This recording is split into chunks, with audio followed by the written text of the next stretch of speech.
Facebook.com/SimRacingMedia. We're over there on YouTube. It is youtube.com/Esports Broadcasting Network.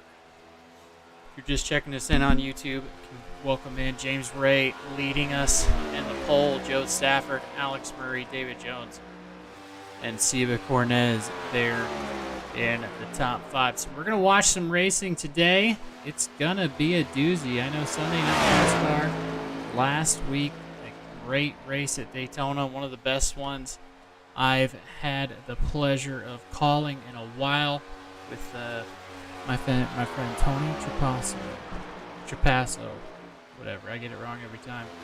But I'm excited to get this started. So, folks, let's take a listen in on some drivers that are doing some laps, and then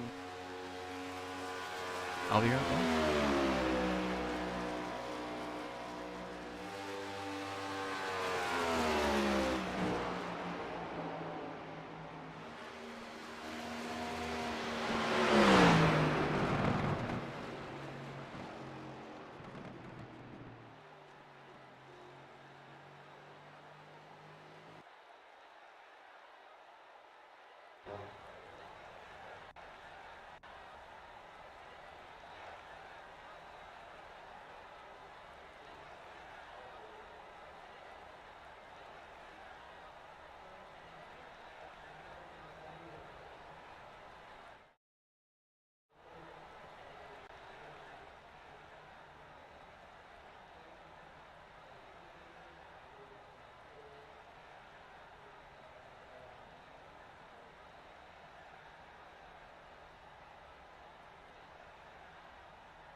Davis Brothers has been providing homeowners and businesses with exceptional roofing services since 1983.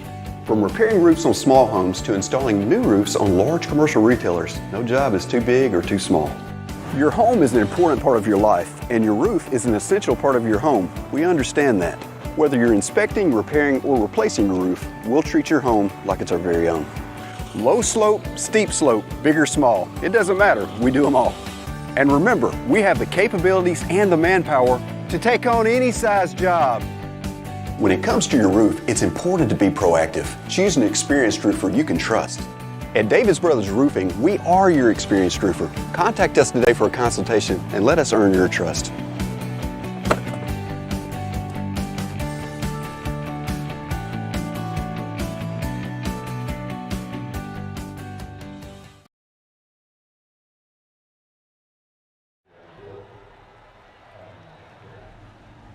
All right, ladies and gentlemen, we are back here. We appreciate Davis Brothers Roofing, all they do for the Sunday Night NASCAR team. As we are about to get rolling, everybody gridding up right now. We're going to go through very quickly here who we got on the pole. Of course, James Ray going to be starting out in the front. Joe Stafford on his outside. Then we've got Alex Murray and David Love, row 2. Row 3 is going to be Siva Cornez and Jared Small. Then we got Chris Claude and Josh Ward making up row 4. Row 5 is going to be Ryan Samuelson and Lorne Jones. Then we got Marty Roberts Jr. and Randy Spivey. Row 6. Row 7 is going to be Raymond Root and Chad Sanner. Our audio adjusted there. And Barrett Coffey and Jack Khalif there, row 8. Row 9, Austin Story and Tom McGee. Then we got Nicholas Breidenbach and Bob Lester. Kevin Rourke and Leo Bonacosta make up row 11, with row 12, Christian Stewart, one of our old buddies here, and John S. Bilwalda III. Nolan Hodgson, Dave Regal make up row 13. Row 14, William Fink and Warren Young back there. Dalton Mobley, Charles Eaton, row 17. Row 18, Matt Gaskins and Andrew Layton. Then we got Kavaja Holt, Jeff O'Rourke, and Chasey Gibson, Steve Giverson there in the bottom, but I'm going to let them go because we are... Oh, we're going to get one more, luckily. We are going to get one more time around. Like to see that. Appreciate them giving us all that time to get these folks going up.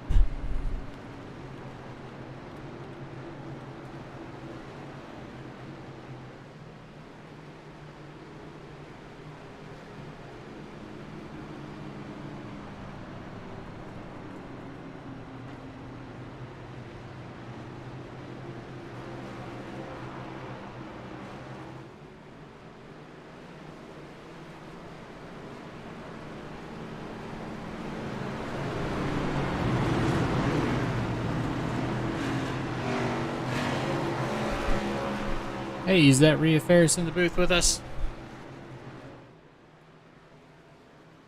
Hey, here we go. So, folks, Rhea is here, ready to rock. How was the race? I can hear you.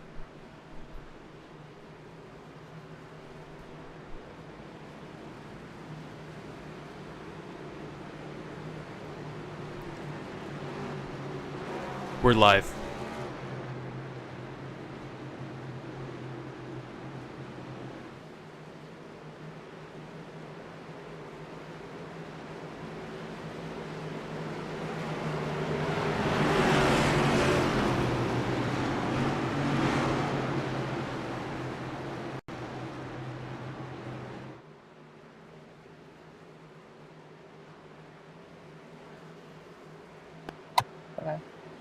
All right, folks, here we go. Going green, Joe Stafford and James Ray up front, going to have the advantage. Here we go, ladies and gentlemen. Rhea, what do you think? I'm excited.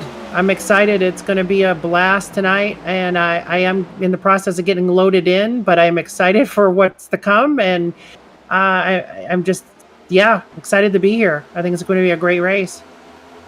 And definitely, as Alex Murray is already up to a really good start there. Joe Stafford in second. James Ray, not really the great start we've seen from him. I know with AutoClub and what we've been seeing, a lot of lanes to work with, so a lot of trouble to be had trying to get a spot nailed down and get a rhythm. Yeah, it's going to be an interesting race. I mean, these next-gen cars, it's they've still got a lot of work to do to learn these cars at all the different tracks. I mean, we had obviously a super speedway race coming into this one, and this is a completely different animal here at Auto Club. Yeah, definitely, especially with how bad this track is. It's not really, the next gen's not really meant to be on what is essentially a city road with how terrible it is. Almost like a city highway, as you see all the patching and all the mess that they've got going on over there at Auto Club. But they're working on it. Going to be something new next year from what I hear. So as we go back through the field, you kind of see what I'm talking about, where everybody kind of just choosing their own lane, Rhea. Yeah, it's a lot of single file action going on, and I mean, I think, like in the real life NASCAR, I don't want to be spoiling it today, but we did see some 5 wide racing and stuff. Hopefully we'll be able to see a little bit of that tonight, some exciting action around the track. So no, it's definitely going to be a great race here, and it looks like the weather's really good too. Yeah, 65 degrees there in California, so looking very nice. I wish I was there sitting here in Arkansas. We still have snow on the ground, but it's going to be 70 degrees Friday, so it's going to be quite the swing. Hope everybody's good at where you are at. Be sure and hit that like and subscribe button. If you're over on Facebook, be sure and hit that follow button. Get all the action. We have races 7 nights a week, and sometimes like tonight we have 3 wide as far as racing broadcasting is concerned. So you're in the right place as we see Sunday Night NASCAR on the Davis Brothers Roofing taking control here as Joe Stafford is not let up, but Alex Murray there in the 40. He's getting there. Oh, we have caution.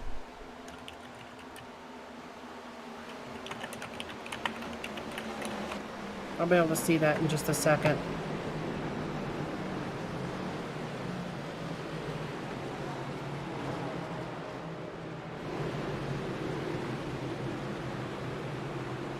As we personally, I didn't have my settings correctly, so we're going to take a quick break before we find out what happened. Give me one moment, folks. So Rhea, tell me about your experience with AutoClub in your race. AutoClub, for ISNF, we had a very clean race. It was a lot of clean green racing, but again, we're still racing the Gen 6s, so we're not racing these animals yet. So it's a completely different ball game here in SNN. So I have no idea what the future holds for our league when we go into AutoClub next season. So the comparison really isn't too fair to say. These cars versus those, but I can actually finally start to see some of the action going on. It was a slow load, but we're going to. Yeah, I'm trying to get rid of some of this stuff here.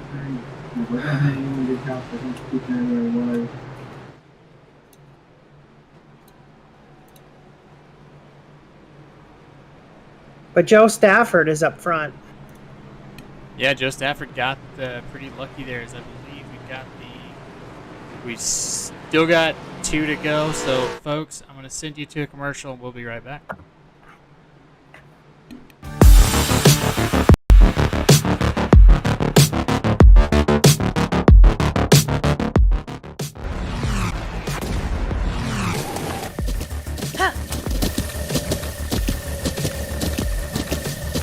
With the Buttkicker Gamer 2, what you see and what you hear is what you feel.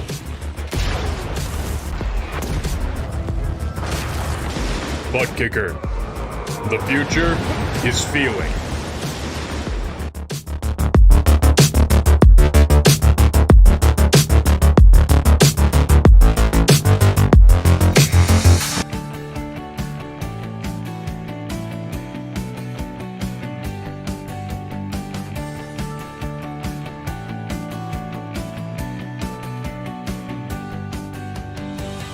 Davis Brothers has been providing homeowners and businesses with exceptional roofing services since 1983.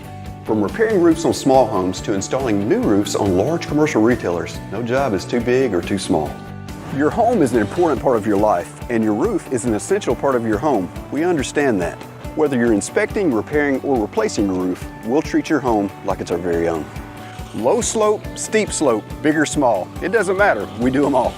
And remember, we have the capabilities and the manpower to take on any size job. When it comes to your roof, it's important to be proactive. Choose an experienced roofer you can trust. At Davis Brothers Roofing, we are your experienced roofer. Contact us today for a consultation and let us earn your trust.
All right, ladies and gentlemen, we are back With 1 to go, Joe Stafford's going to have the button. We have everything fixed. We can now see everybody in the field. Thankful for that. So, Rhea, I believe you can see everything too. We are actually ready to bring this broadcast to you as the green flag is out. Joe Stafford gets a huge jump. Very interesting to see what he's going to be able to do with it. No choose rule here, so Joe's stuck on the bottom. Back behind, though, RJ Root. And I believe that's James Ray getting an absolute show. James pushing Raymond up past Alex Murray in the 48 car. But you know what I did notice having watched this race at Auto Club all week long is that bottom line, you have to be able to get to the top to make your run. Be able to slide out. Yeah, I'm starting to see a little bit of little drafting action here. I'm not sure who's who as far as the teammates go, but wow, look at that 40 car getting right close up to the bumper of that 57 car. And then you've got a pack. The 8 car is going to dive low, below he might get a twofer here. He's going to try, but wow, Joe Stafford really took the runoff away from him. Yeah, but he's going to have some push help. Now he's going to have some... Yeah, we've got a lot of action going on up here in the front. This is an exciting race. That 40 car now is in P1. Alex Murray now to the point. And it's number 57 of Joe Stafford in P2. And number 8 of Raymond Root is settling into P3 at the moment. But no, this is shaping up to be an exciting race. A 0-0 now, diving to the inside of the 8. He's going to try and grab P3. And get a little bit of racing action. And further back, too, the 1 car and the 81 are battling there as well for P5. So we've got some good races all over the track. And this is going to be an exciting race. Yeah, definitely already shaping up to be a good one there. Take a look at Chris Claude in the 10 Dasani machine. We've talked about, NASCAR has been talking about all day about how this car is a little bit easier to drive, a little more of a option for all the teams to succeed. And I think that's translating to iRacing because a lot of the drivers I haven't seen in the top 15, top 10 are making it possibly because this car is just so much more user-friendly after the updates that came out. One thing I did notice, though, the steering can get a little, buttery, I guess, if you will. So I think the steering ratios and things like that really play a big part, though, in the handling of these cars. And that's one thing that I learned earlier in the iRock race is there's a lot more tweaking to do in these steering ratios. Is that something that you're familiar with, too, in your experience driving these?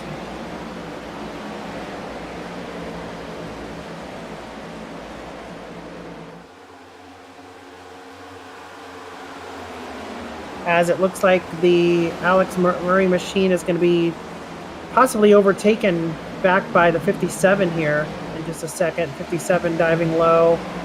Can't quite get the job done. Settles back in the second position. Goes up to the high line with the help from Raymond in the 8 car.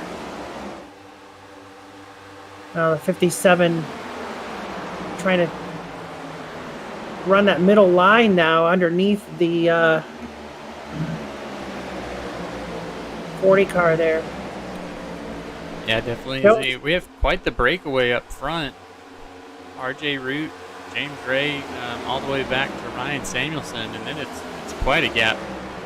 About 2 seconds to Marty Roberts. Then they've got a little group, and all the way back to William Feet there in 16th. So 3 distinct groups forming. I'm surprised we're having this much racing up front. Yeah, well, it's an exciting track. I'm kind of disappointed they're going to reshape this thing going into next season. To be honest with you, it's one of my favorite ones. I think it used to be kind of more known as a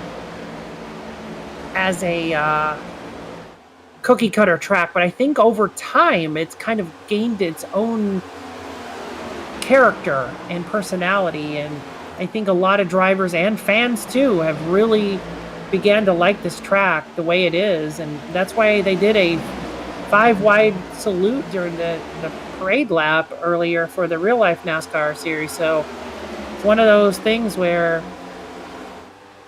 it's going to be missed in some eyes, but we're also excited to see what the new shape is going to be. But this is SNN, and they're going to race this track here now, and then we're going to see what it happens next season. So these guys are getting the last taste of it as well. So it's we're checking guess nostalgic in a way. Looks like we had a car tap something and dive down low. Is that what you saw there? I'm still having issues with my PC figuring out that it can run 20 cars. So gotcha. No caution out yet though. But Barrett Coffey has taken the lead. What a move! We saw him go straight to the bottom, and that's what Raymond Root's trying to do right now. He's able to hold it down there for a couple, but also tires are going to be a huge factor here. If you're stuck on that bottom line, and especially with how abrasive this is, I mean, look how much these machines are just bouncing around down the backstretch. It's going to be hard to save those tires while we see that's James Ray down there. Oh, big checkup. Barrett Coffey in the wall. Huge wreck in the background. I'm not sure what happened there. Ryan Samuelson might have been involved in that as well. Josh Ward. Trying to watch this replay here, and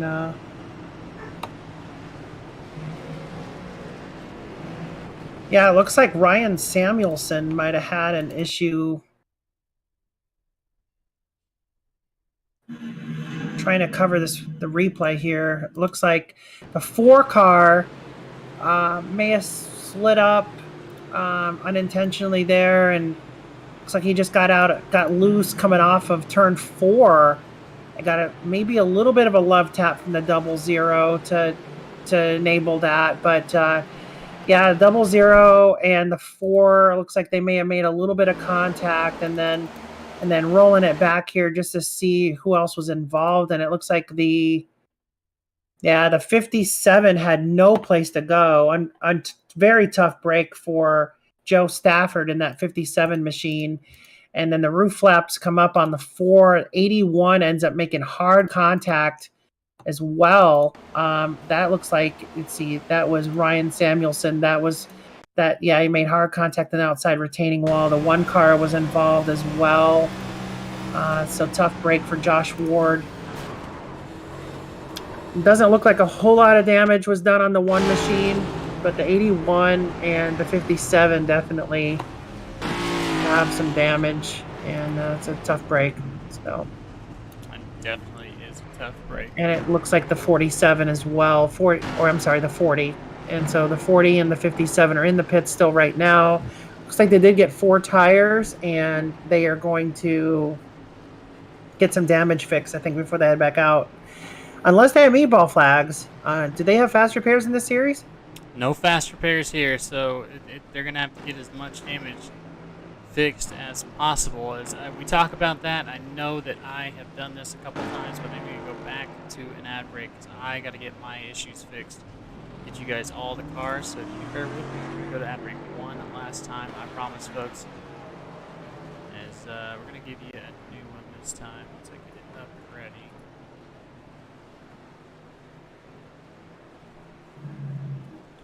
We're going to hear from Major's Garage.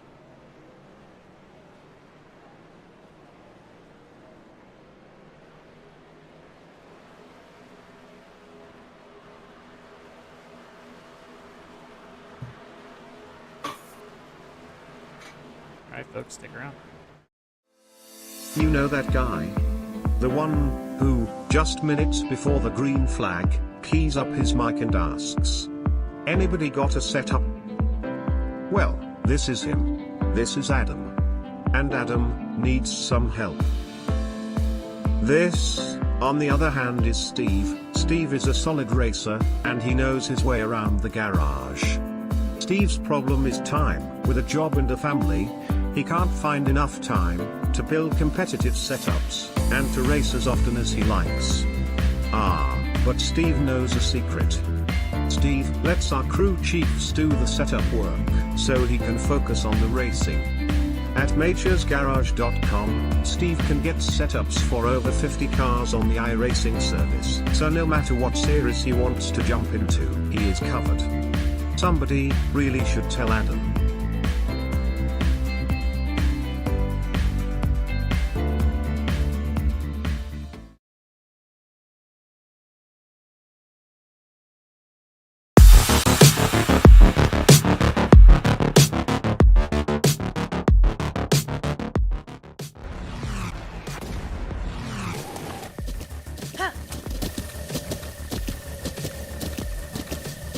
With the Buttkicker Gamer 2, what you see and what you hear is what you feel.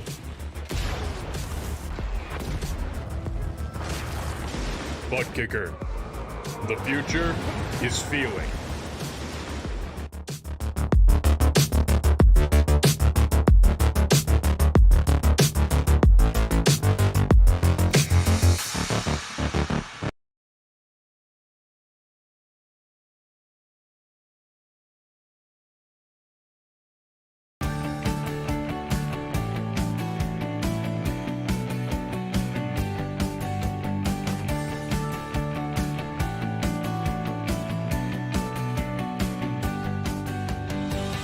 Davis Brothers has been providing homeowners and businesses with exceptional roofing services since 1983.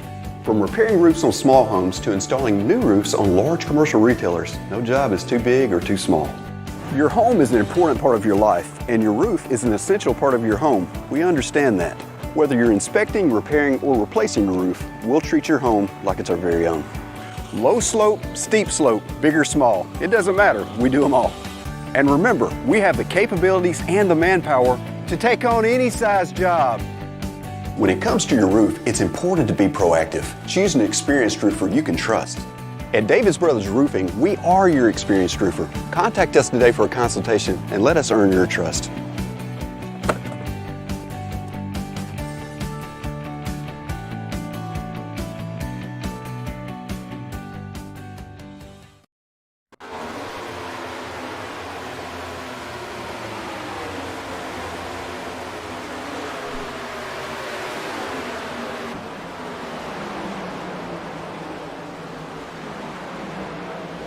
All right, coming back.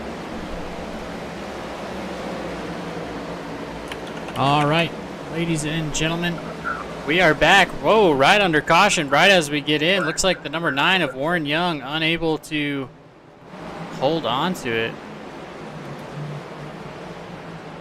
So caution flag is out.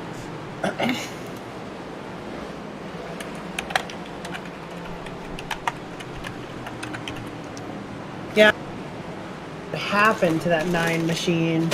Trying to pull up the replay now, but I'm not getting anything on the SDK to link me toward it. Looks like Warren Young, the 48, gets up into the 9, and the 9 unable to save it. They're going to put him around. Very unfortunate. They're battling in the back. But as it sits right now, James Ray is your leader for the time being. Yep, James Ray, the Flying Farmer out of Fallon, Nevada. I've actually been to Fallon many times. He's going to bring them to the pace car. RJ Root, JC Gibson, and look at Austin Story. Austin Story in the 23 Moneyline machine from Valdosta, Georgia. Yep. Only a couple takers for pit road. Valdosta, Georgia, down there in Bibb County, Georgia, central Georgia, and driving that Wheaties number 23 machine there.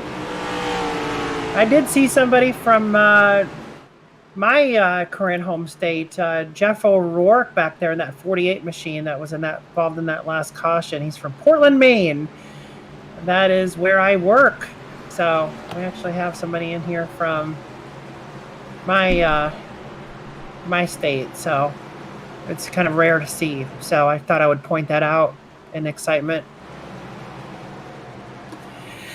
Whatever gets us talking, especially you guys up in Maine. I'm sure it's hard to find other people in general. So if you see somebody in the group, it's worth a wave, I suppose. Yeah, we actually have four of us from Maine that are in ISNF, and believe it or not, there's actually a Facebook group out there for Maine iRacers. So, because we are so rare that we have to have a Facebook group to bring people in, because we can't find each other otherwise. Yeah. Yeah, you walk outside and walk for a minute before you get to the neighbors. That's what I like.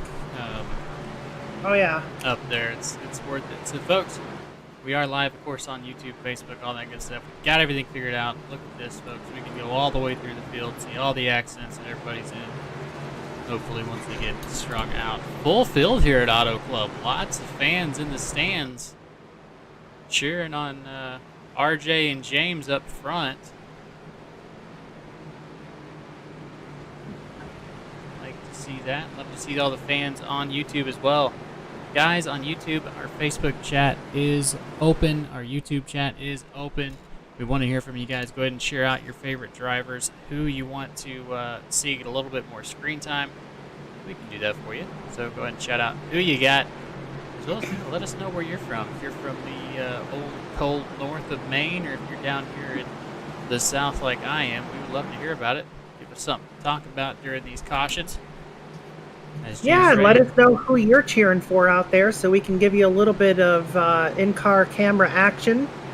Let you ride along with your favorite driver for a lap or so as well. And we'd love to be able to do that for you. And who do you pick to win tonight? You have any maybe long shots out there? Maybe a first-time winner in the league, or is it going to be a regular? So yeah, comment below and let us know what your thoughts are on the race.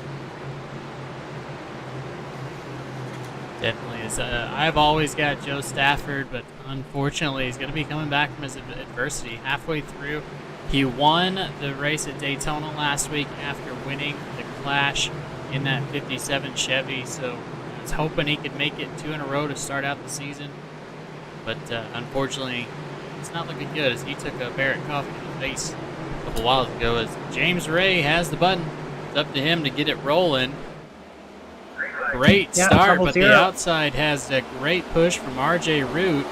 Or Austin Story and RJ Root working together. That's an unlikely pair. We'll see if they're going to stick together or who's going to try and take it low. Yeah, I mean, that 00 had a really nice start.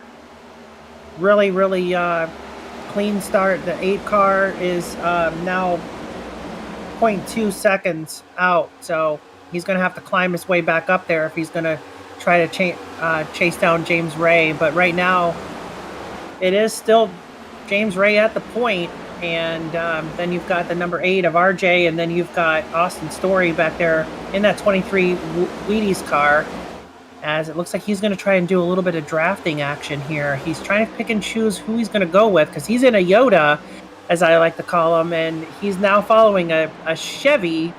And so we've got all 3 manufacturers represented out here, and it looks like he kind of went a little bit wide and opened the door for the 19 machine. That 19 of Alex Prinson's going to take advantage of that.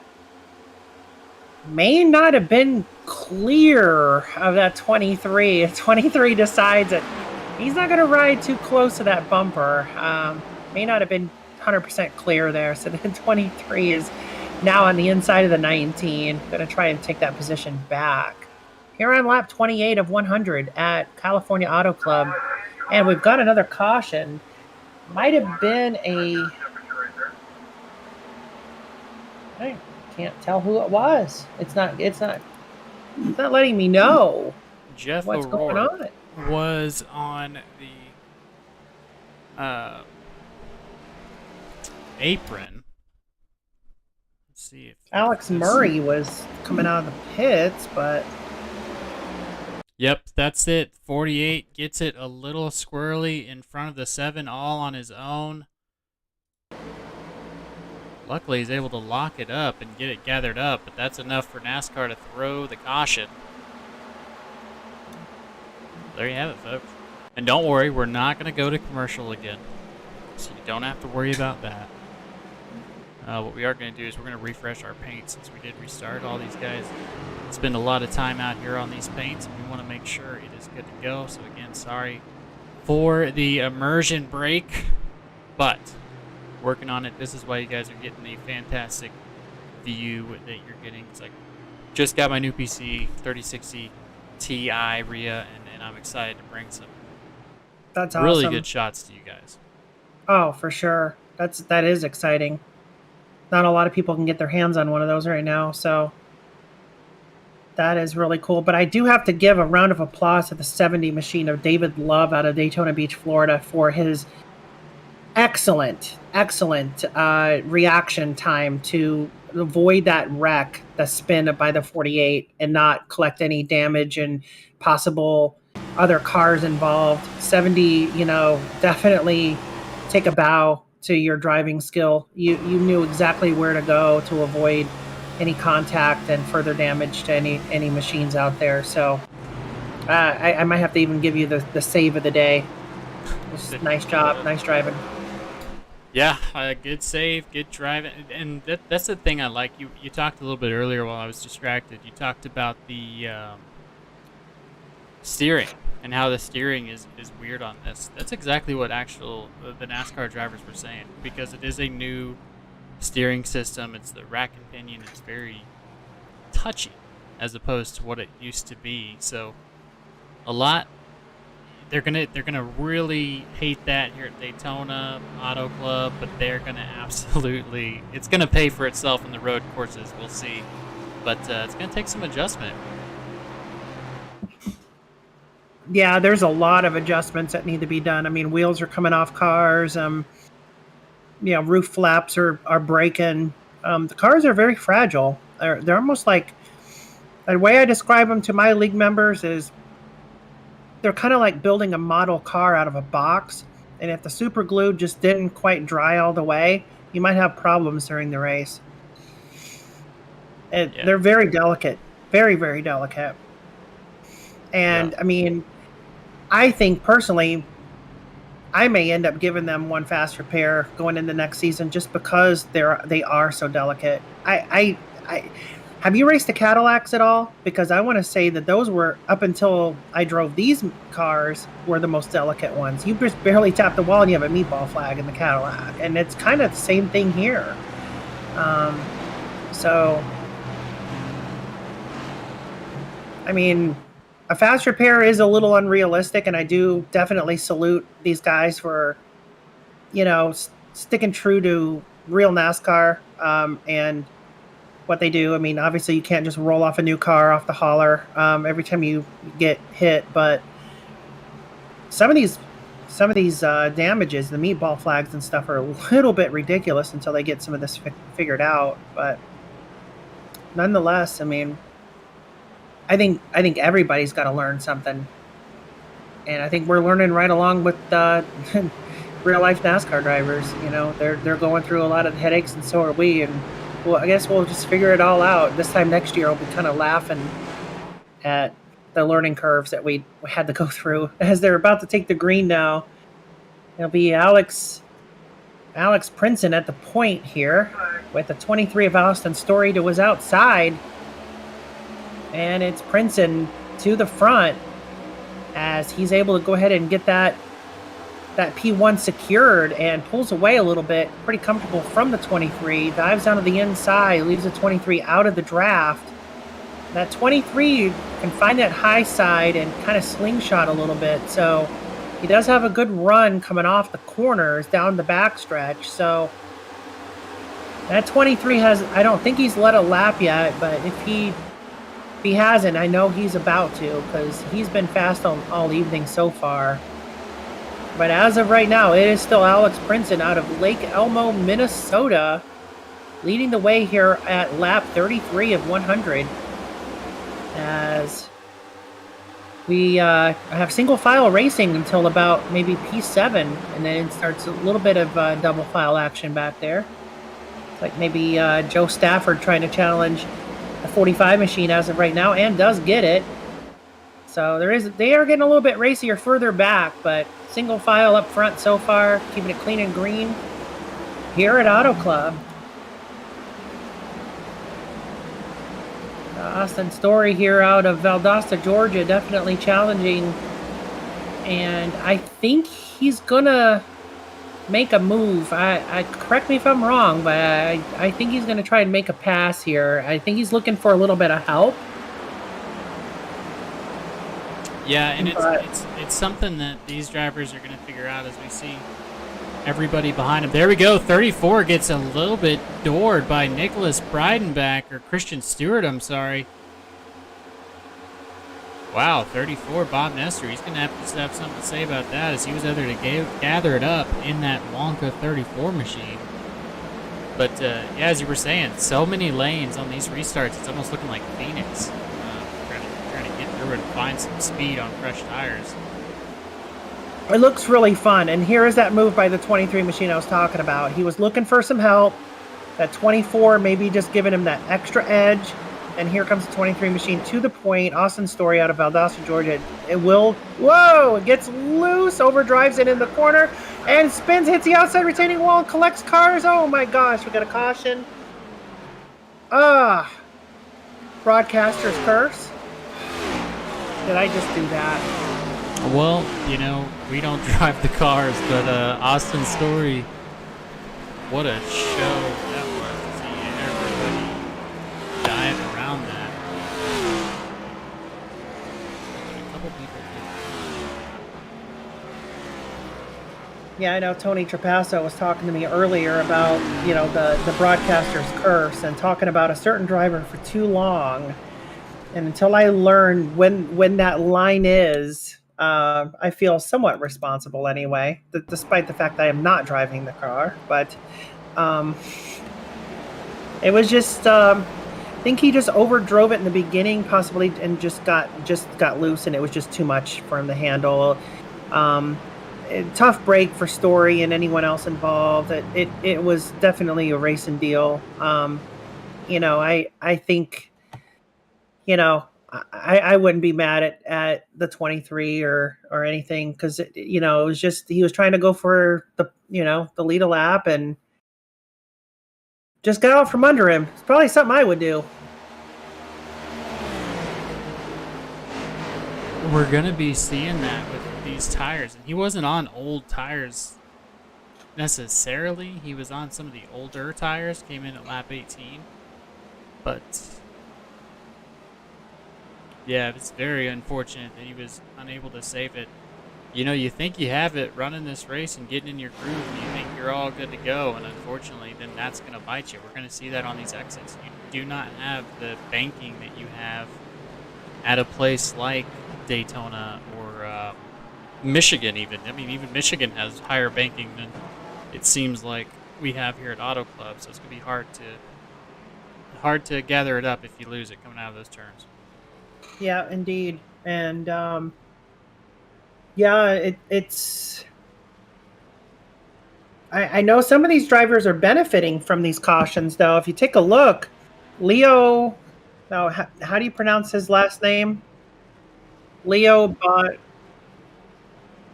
Bonacasa out of Long Island, New York, driving that Monster Energy, that Kurt Busch lookalike machine out there. Definitely has gained 26 spots. I think a lot to do with the fact that these cautions are being thrown, because he has done pit stops. So he's not one of the drivers that's just milking it to stay out there on old tires and whatnot. He is definitely passing as many drivers as he can, and he's doing it clean, and I think he's taking advantage of a lot of these cautions and restarts to get up there. So maybe we have a dark horse looking at here in the mix, starting from way back in 32nd position. So, and then Nolan Hodgson right there behind him.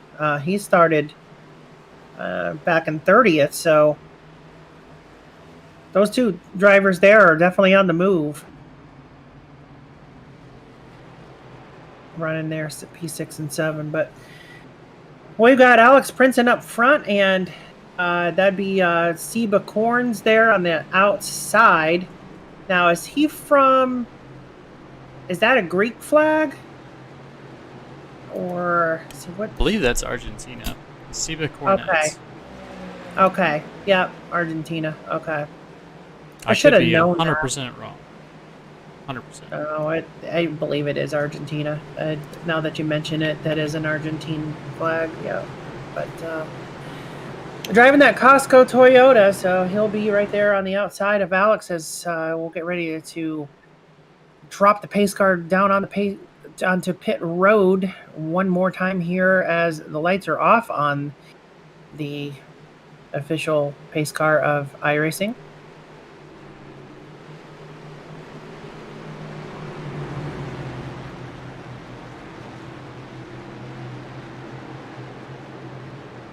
Any love for us down in the comment section there, mister? Anybody pulling for anybody special? I got 93 and the 22, which I'm imagining is a Fink there. We got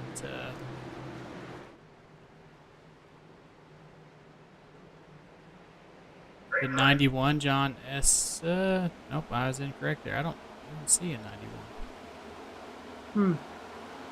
Yeah, I don't do see the him 22, Randy Spivey. He was one of those as we get going here. Alex 3 wide with Leo Bonacasa and Josh Ward. Josh getting the advantage on the top there. It's his race. Everybody else is just in it.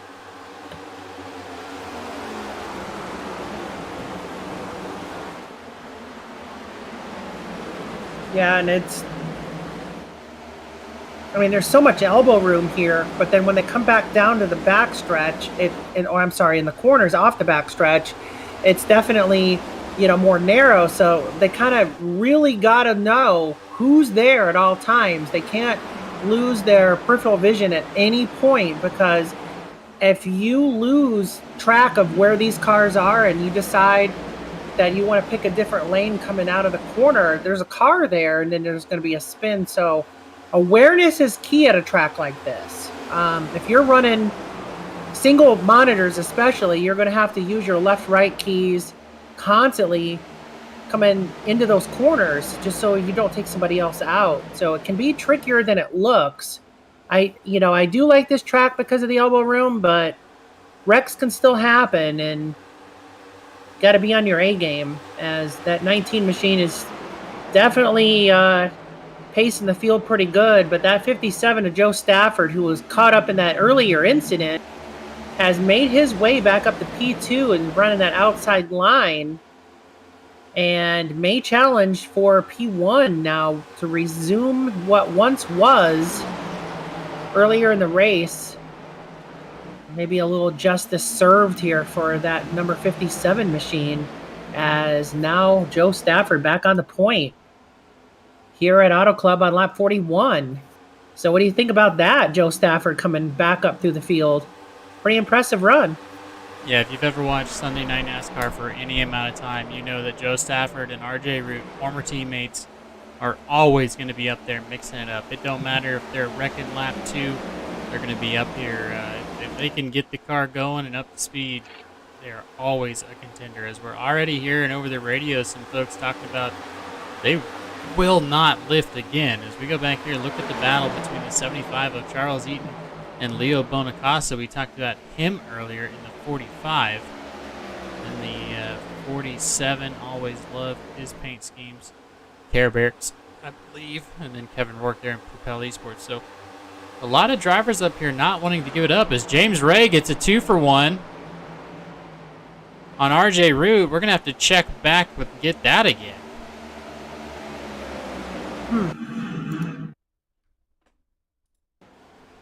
I was checking out that paint scheme that you were talking about in the 47. Yeah, I do like that too. I'm trying to figure out exactly. Oh, that's Care Bears. Yeah.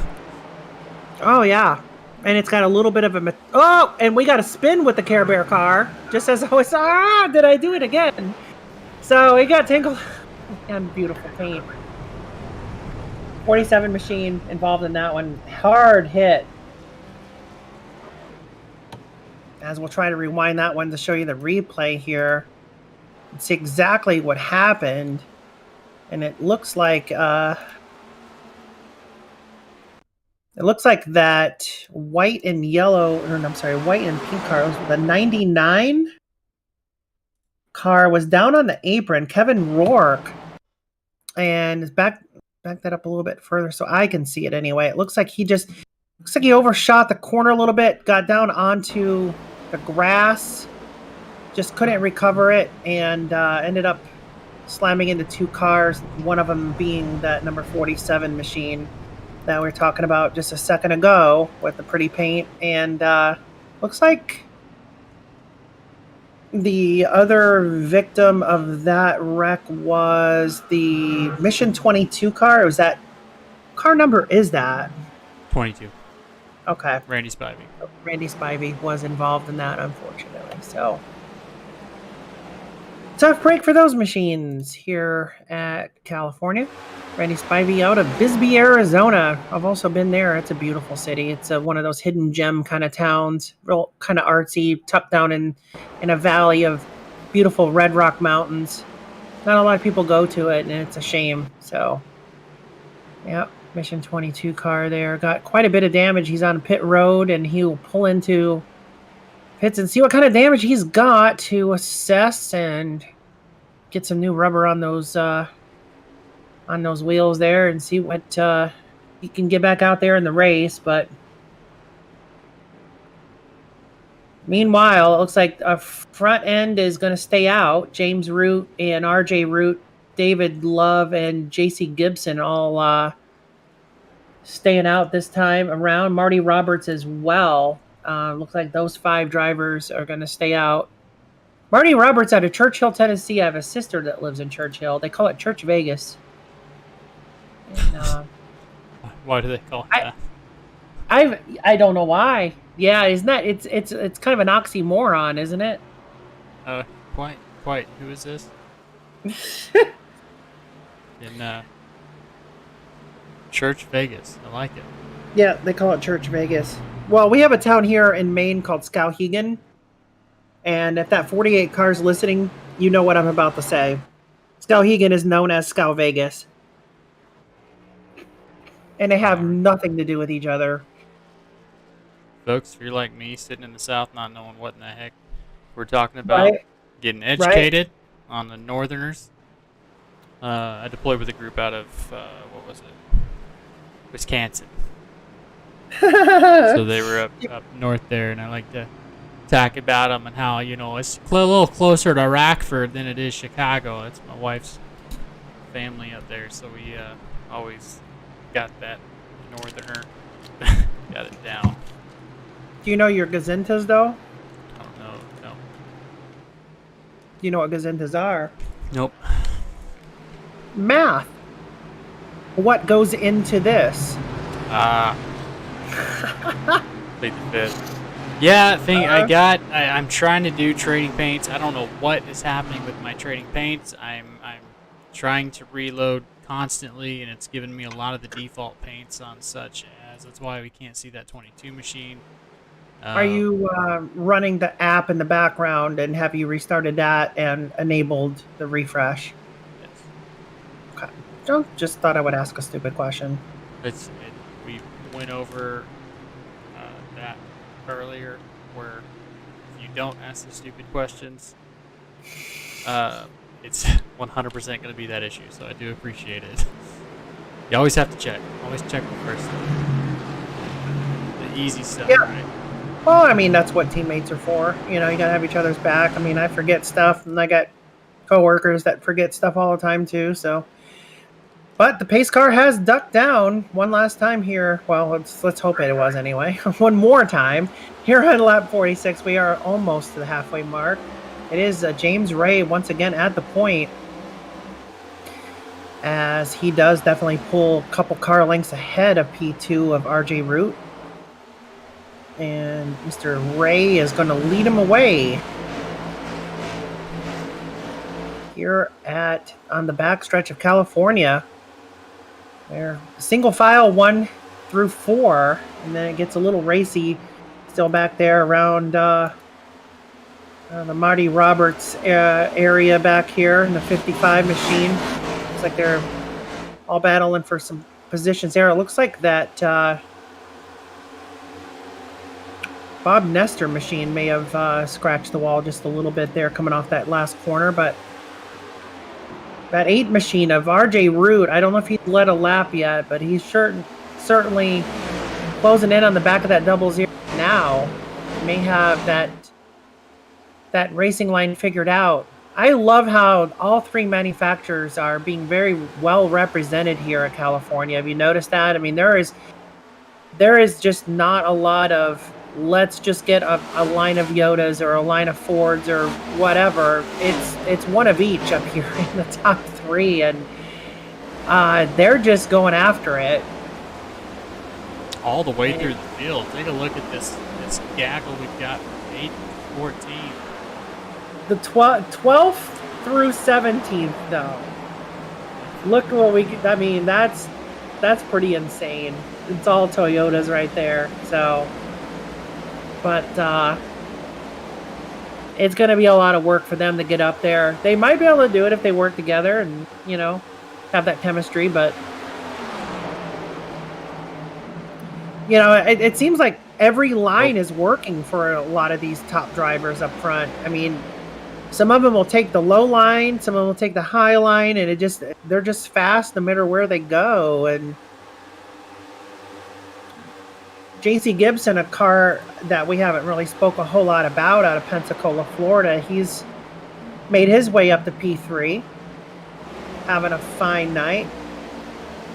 So another one of the Propel drivers, and then Robert Nestor, Bob. He's running P4. Bob Nestor has gone 30 spots up. Congratulations, Bob. 34 spots.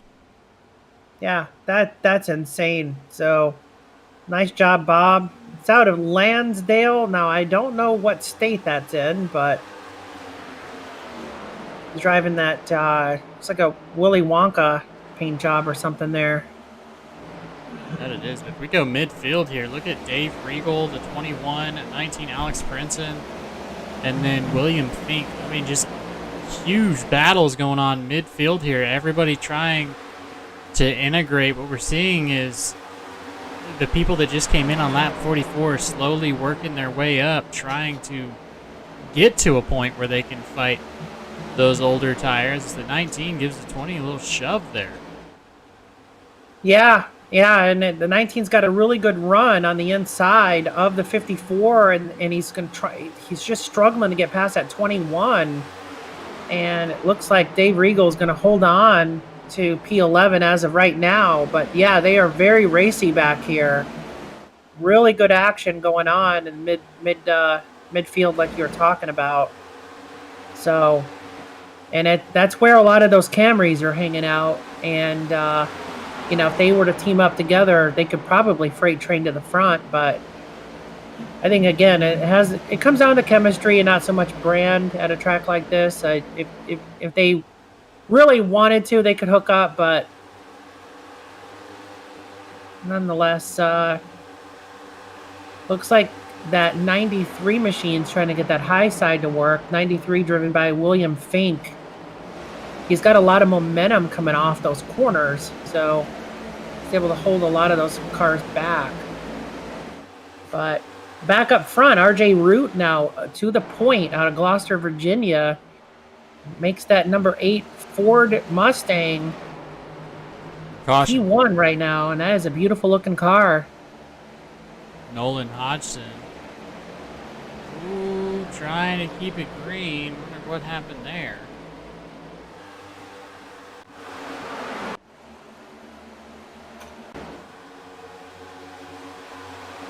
Ooh.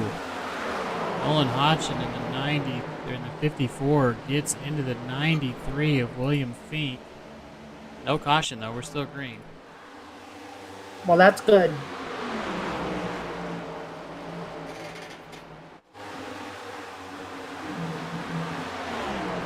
So that's what we're seeing. We're seeing a lot of give and take being asked for, not so much being given. As James Ray and RJ Root, looks like Bob has picked his horse he wants to get behind. He's going to try and stay at the bottom. Nothing doing, though. It's so hard with this banking at Auto Club to make anything happen on the bottom. You have to have a lane open, almost like a slide job. You have to be able to cut it in real low, hope it holds. And with these guys on old tires, I don't think they're going to get it. They're going to have the top of that track cleared if they want to go 100% through these turns. Oh yeah, indeed, and that Willy Wonka caution, and looks like a Kevin Rourke incident in the 99 machine. Let's see what may have went wrong here. Looks like it was a single car spin and a nosedive right into the outside retaining wall. No other cars collected. But Kevin Rourke hard lick to that outside retaining wall. Probably has some pretty significant damage, unfortunately, to that machine. And that'll bring out our caution. As I was unable to draw that as it happened, but Well, the wonderful play-by-play. Yeah, I figured I would do a play-by-play for you, because that has happened to timer 6 when you all broadcast for us. So I understand.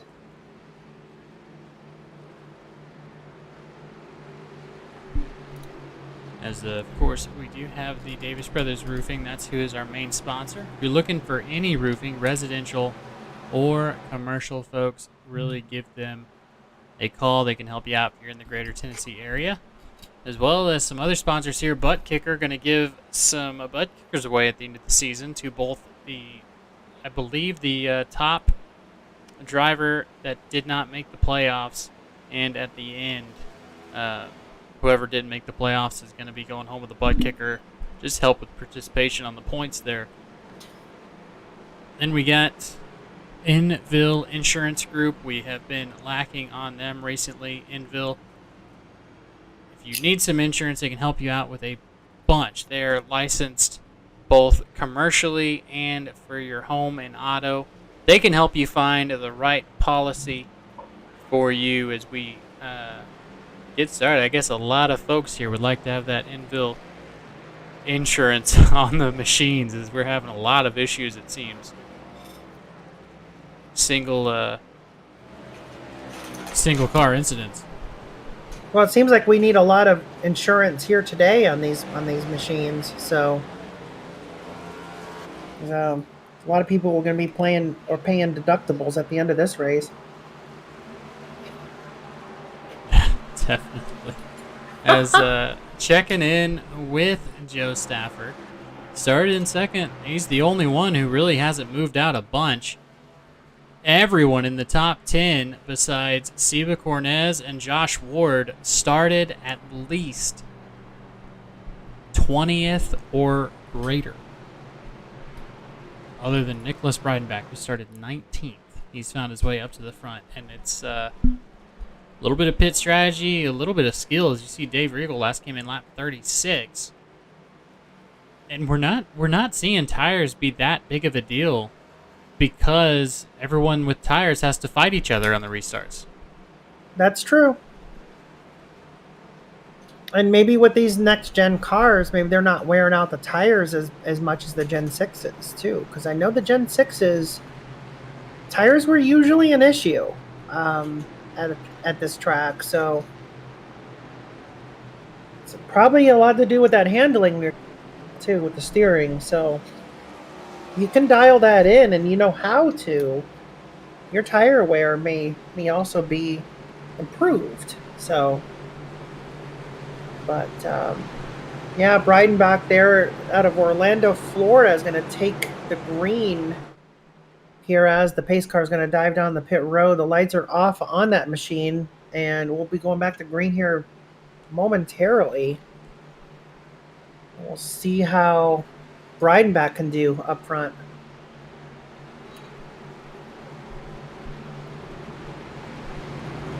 Yeah, I think we're going to see a lot of folks just trying to survive here. I mean, just trying to get to a part where they can run smoothly and get all that stuff off the tires, because that seems to be what's happening. That left rear has been absolutely getting blasted. So we'll see as Nicholas Breidenbach, he's going to be the guinea pig. 20 laps older tires than 10th place, but closer to him, about 8 laps. We'll see how hard as he's been on it as he gets into the gas and gets rolling here. Joe Stafford just going to tuck in behind him. Everybody else, let's watch the restart from about halfway back here to show you guys just how racy everybody's been in the blimps on restarts, trying to make positions work. We got 3 wide at about 4 places on my tab. There we go, 4 wide. Seba Cornez, Christian Stewart, Josh Ward. What a shot. Yeah, 5 wide at California. That's what we like to see. That's what we've got. Pretty exciting stuff back there, mid-pack. Man, that's putting on a show right there. These drivers not wanting to lose any spots anywhere, as the 23 Austin Story is going to enter a little bit low. That's going to be unfortunate. He's going to lose a lot of speed as James Ray going to come up, try and split the middle between himself and Josh Ward. Nothing doing. He's going to have to back out. But up front, Joe Stafford has made short work of Nicholas Breidenbach. Nicholas has a little bit between himself and Leo Bonacosta. Josh Ward, Dave Regal, they're in 5th. And then James Ray in the 00 trying to make his way through. He's going to get past Dave Regal. These guys, Dave Regal, or Josh Ward, James Ray, we just talked about tires as we go 4 line across the 4 wide, and that wasn't even what brought out the caution. We might have had an incident with Tony Burt in this last caution here. Let's. I'm going to rewind it and do a little bit of play-by-play. The 72 machine driven by Tony Burt got a little loose, it looks like, and it's causing a dive low and straight into the number 9 machine. And they got tangled up pretty bad in going into the backstretch. And it looks like it may have collected a 3rd car, and I'm trying to see who that was. It looks like that Mission 22 yet again caught up in someone else's dumpster fire here at California. So nowhere to go for the Mission 22 machine. The 67 car took abrasive action. Nice job on that Doritos Chevrolet of ducking out of harm's way there, as he just had a near miss on the apron there. So those 3 cars, the 9, the 72, and the 22, all collected here in this latest caution at California.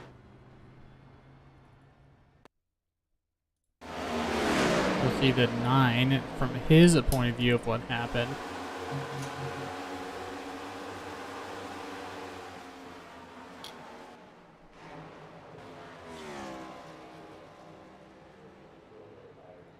And then the 60.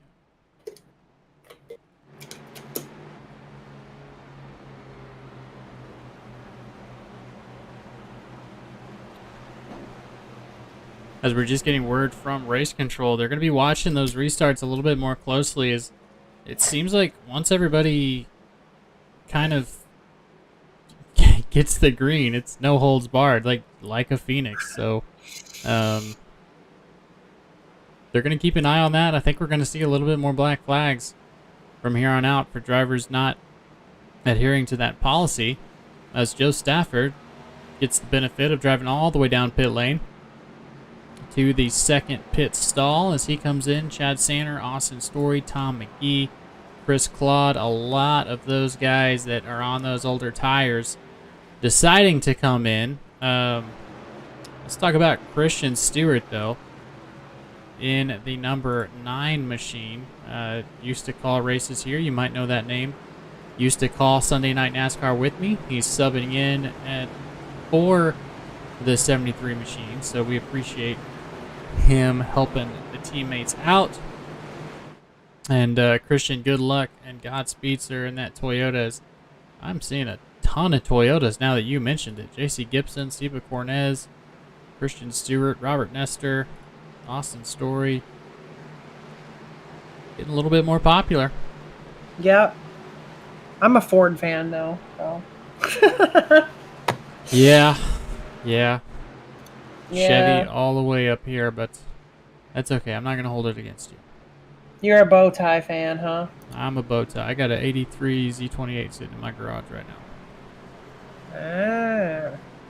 And then I got another 83 sitting out front. And neither of them have motors. Oh. The quintessential Southern Camaro on blocks out front. Oh, man. And I bet they have not a spot of rust on them, too, because they're for Southern cars. Oh, you would be surprised. Really? T-tops. Horrible, horrible.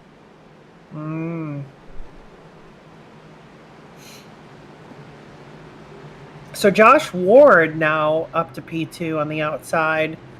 So that's a new car we haven't seen yet on the front row at this restart. So it'd be interesting to see how he climbs up and possibly leads a lap.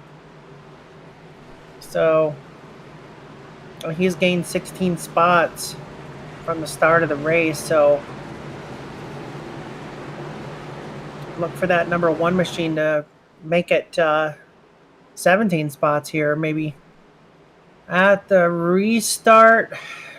And the pace car will be driving on the pit road once more. And it will be James Ray with the point, as I call it. You call it the button. I say on the point. But, hey, we get the job done, right? That is correct. One way or the other. Well, I just look at it on the point because, he's pointing the direction for others. He's paving the way. It's like over here, point.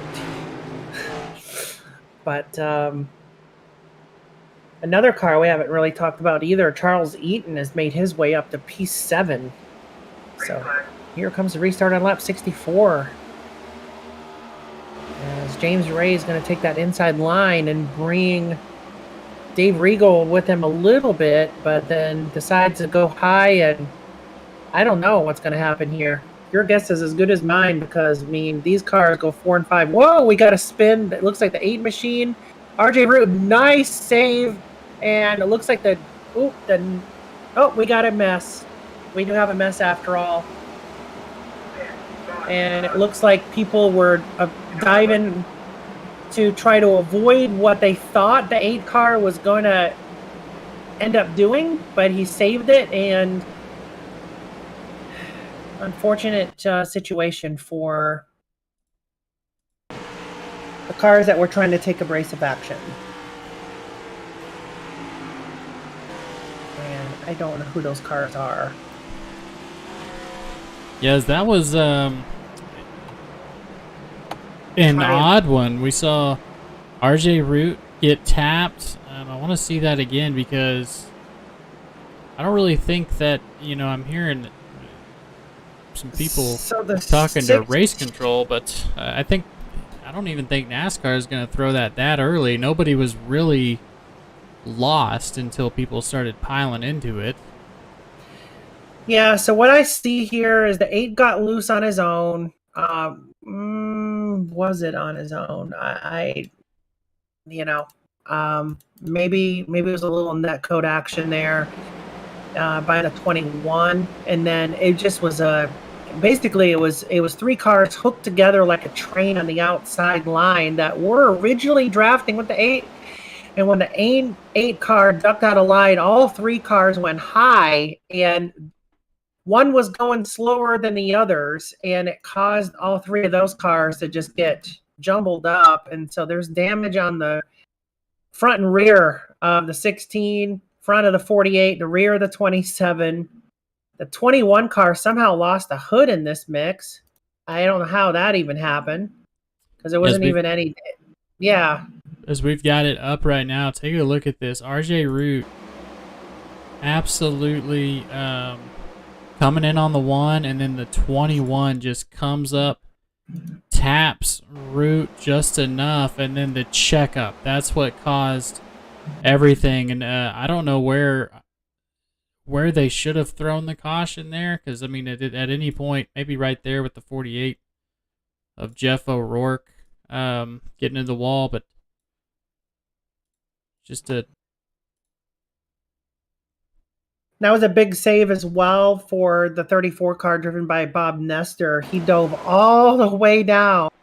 He could have lost control and hit the inside retaining wall, but he didn't. He was able to woe it up just in time to not nick the barrier and collected that back right up onto the track. So nice job, Bob, for ducking out of harm's way there and saving the car from getting some further damage. So some of these drivers, they're pretty skilled to get around these wrecks, and definitely salute you for doing so.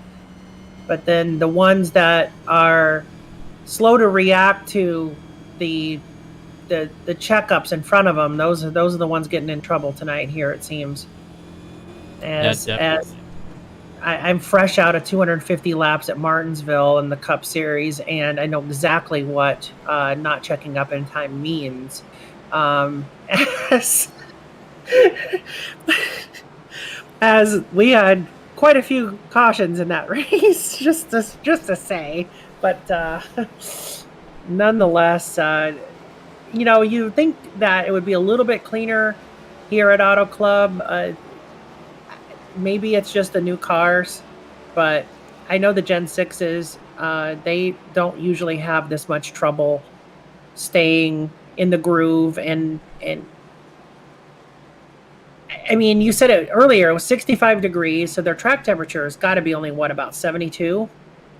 So they can't be on greasy surfaces here. I can only imagine if it was summer right now and we had over 100 and some degree track temperature, then these tires would be losing grip left and right. So I'm not quite sure what's causing these cars to get a little bit loose on their own.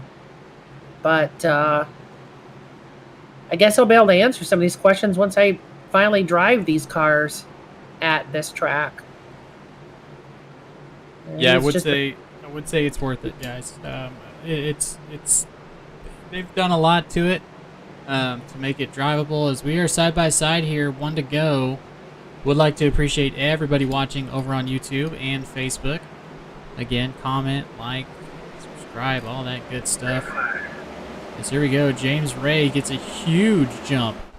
I almost lost everybody else in the in the blimp view as Charles Eaton and Josh Ward caught sleeping.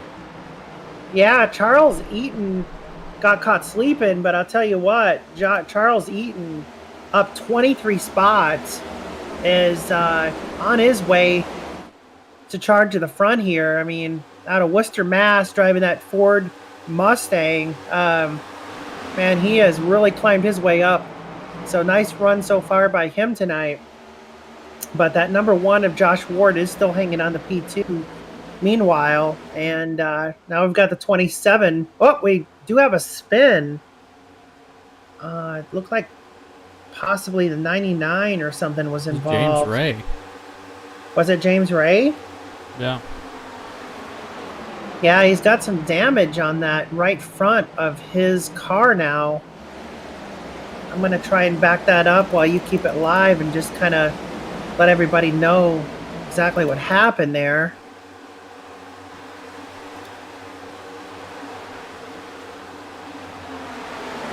Yeah, it was a single car incident, no help. He just overdrove it into turn 4. Yep, turn 4.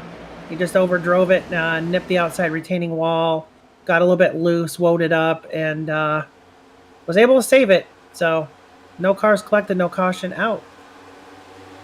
Everybody behind able to stay vigilant there. Love to see that. Whoa, straight into a gaggle. Dalton Mobley, Alex Princeton, Marty Roberts. We're going to see this all race where drivers are just trying to do everything they can to make something happen. Is up front, Joe Stafford drifting it on the high line, trying to stay with the leaders of Josh Ward and J.C. Gibson. But look at Charles Eaton and Christian Stewart, last pitted lap 36 for tires. He's going to definitely be taking a set home. But really competing there in the top 5. Oh, as we got Charles Eaton getting a little squirrely. See if he's going to be able to save it coming down pit road. Oh. And he does. He saves it from, oof. Goes round and round and round, and I know what that feels like. It just feel like you're in a washing machine, and no caution will come out because he's way off the race surface. So, unfortunate break for the 75. He will not get his caution out. So he's going to need to get back going here quickly. As this is the race to watch. I know they're battling up front, but this is where it's going to happen. This is Alex Princeton, Chad Sanner, Matt Gaskins. Nobody able to find a lane that they like, it seems like. As we are wrecking in the back and in the front, 59. Chad Sanner may have been involved. Yeah, it looks like. Oh, and then he got a race car to the face shortly thereafter. So Chad Sanner, the 2021 SNN Daytona 250 winner, having a rough night here in this latest caution. As we'll try to roll it back here and find out exactly what happened. Bring out this caution. You see here, Chad. This was after everything go. It just was not clear. That's all it was. It was not clear. Comes in front. The 55 not having it. Turns the 59. And then something else was happening out back. Of course, Chad, you gotta hold the brakes there. Unfortunate for him. But I believe, was that Jeff O'Rourke that was also involved in a little bit of something there? The 54 machine got collected by the 59 when he spun to the bottom of the apron. So whoever the 54 machine is, he had a race car to the face. Nolan Hodgson.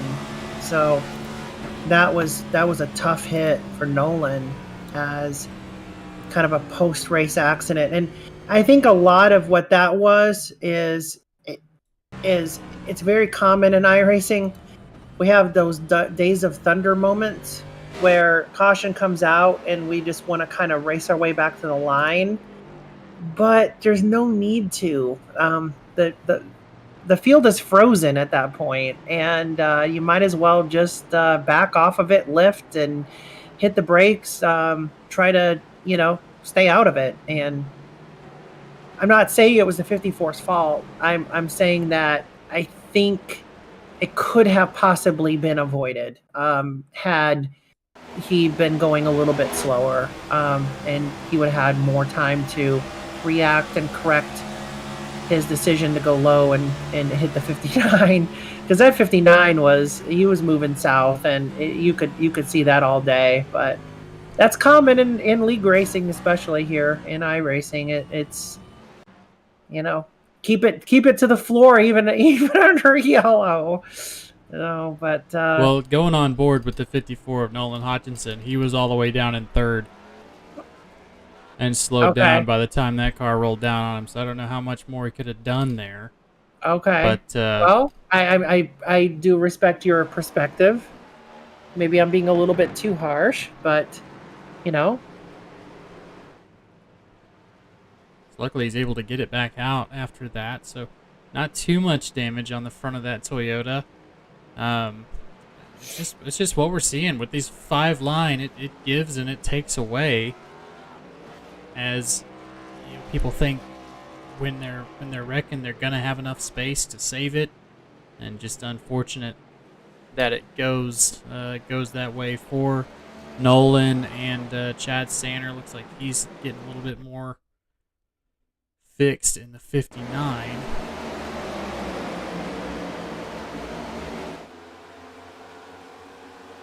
So it looks like David Love, for you fans of David Love, they decided to pack it up and put it on the hauler for this race. So that is a car out.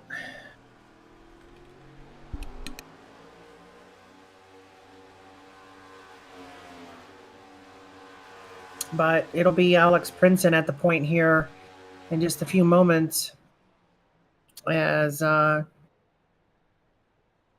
it'll be Nicholas Breidenbach to his outside, and Austin Story with no hood running P3 at the restart.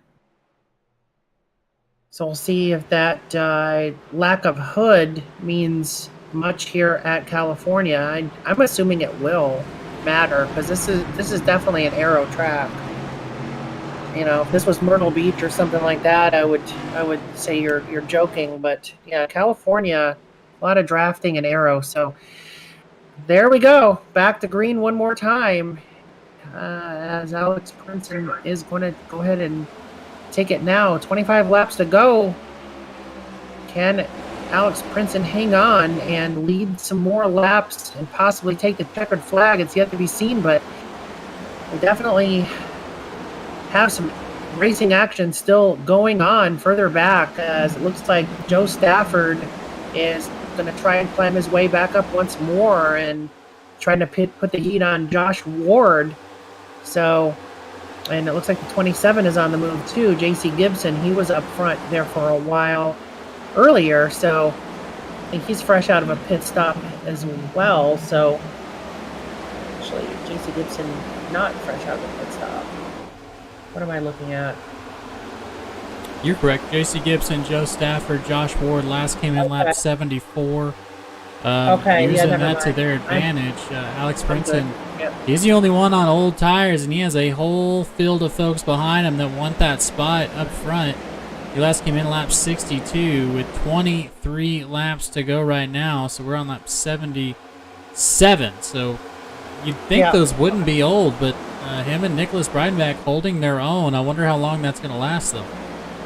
Yeah, it's going to be really tough to hang on to those older tires. I think they're going to start catching up to him here in the next few laps. Those newer tires are going to be more able to shine, as it looks like Nicholas Breidenbach is going to challenge P1 now and take that from Alex now here with 22 laps to go. And look who's back. That number 1 car, Josh Ward, wants a little piece of the action as well, as he dove low to challenge a lead. Doesn't quite get it done this round, but you know, that 34 machine too, Bob Nestor, he has yet to lead a lap, I think, this race. So I'm sure Bob wants to get out there and lead a lap, as earlier I was excited to lead a lap at Martinsville, so I know what that feels like, to get out there and get, you know, your bonus points for leading a lap. And I am assuming they give out bonus points for leading a lap. Am I right in saying that? I don't want to say something that's untrue. Well, you put me on the spot. I do believe they do not give bonus points for leading laps, because they are doing a playoff style, so no bonus points. But I will double check. Okay, yeah, I'd like to know that kind of stuff. I should research that a little bit more myself. Yeah, with Chris Claude. Oh, and there was a contact between the 34 and the 19. 19 was able to save it, but punted a car to the inside infield there in that contact. Unfortunately, I think that was Austin Story, the 23 machine, that got punted.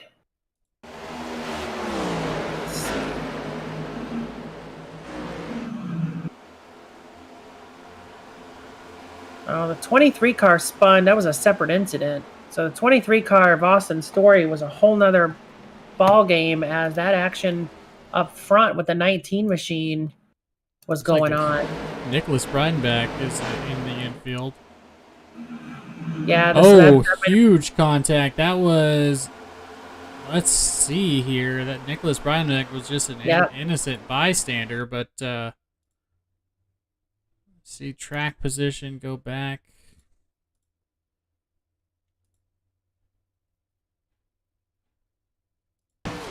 Yeah, Nicholas Breidenbach, definitely a victim in that. Between Alex the 23 Princeton. car comes across the infield, almost collects a 24, but so that was the 19 of Alex Princeton.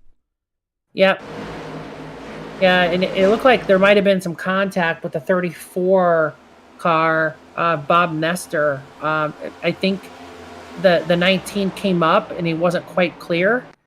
And it just caused a chain reaction there. But it was a great save by the 19, and 34 as well. But yeah, unfortunate break for the 24 with the punt, as Tony Trapasso likes to say, the Spanish archer. But I don't know. Some people would even say it was maybe even a yeet, but I'm gonna stick with punt tonight for this one. What would you call it? Just contact racing incident. Those guys. That's all that is. It's a punt. I used to play Forza, so a punt is a lot more aggressive to me. It seems. A punt is like a punt is like turn one. You slowed down, the guy behind you didn't, and punted you. To me, so yeah, that's more of a that's a love tap. Love tap just got him upset. lifted the rear end of that car up, and not much you can do there. Oh man, see, I call door checking love taps. So I mean, give the old Dale Earnhardt Sr. lean into the corners. Yeah, that's a love tap.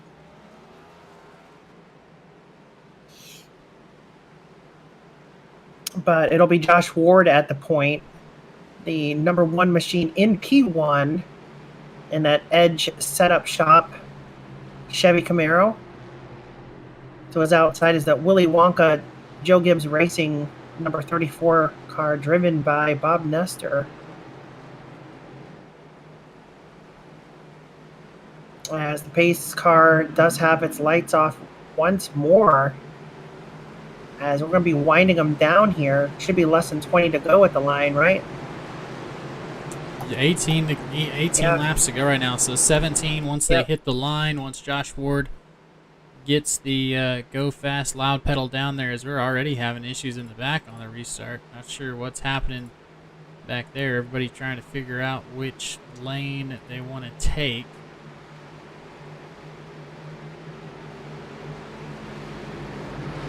Or is maybe doing a little mind games back there. Hey, I'm going to get underneath you, and I'm going to pass you once this green flag comes out. You better watch it. So, like to see another new name up toward the front, too, and P6 there, Matthew Gaskin. We haven't spoke much about him all night.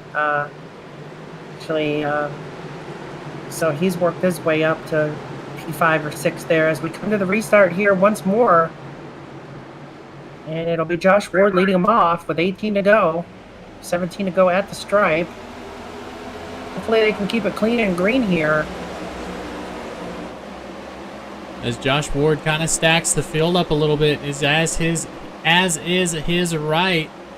That makes everybody line back up and get straight, as now RJ Root looking for the bottom of Josh Ward, but nothing doing there. As James Ray, we've said his name over and over again after getting the Inville Insurance Group Pole Award. He has fought back over and over again, as now he's put himself in a position P5 to take away the 4th position of JC Gibson. And now it's RJ Root in that Ford Mustang that's going to try and challenge the lead from Josh Ward. Josh Ward maintains his position, however, and we've got some racing action, both up front and in the back. So it's anybody's ball game here at California. Whoa, and we do have contact with a 00 car.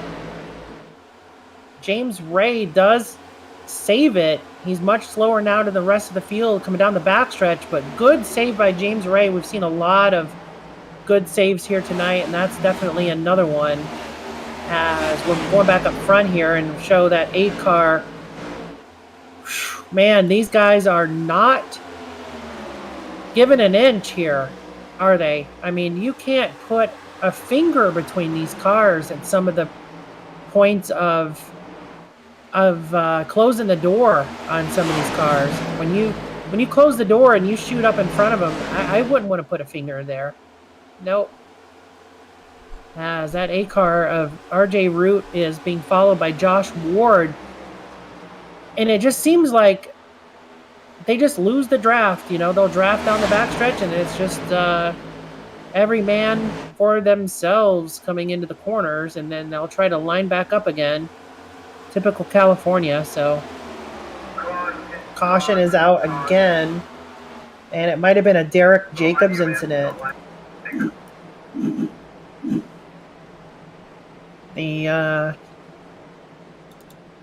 number 6 machine, driven by Derek Jacobs, may have had something go wrong here. Now that is fun. Now number 6 car in the looks like that's a Jordan machine. Yeah, I think it was yeah, it's some sort of a Lakers tribute of some sort. But it looks like he got it all wrong there. Tried to save it. He was too slow for the momentum that the 23 car had. And the 23 car just had nowhere to go in his defense. But he did finish losing the front clip of that Wheaties machine. So tough break for the 23.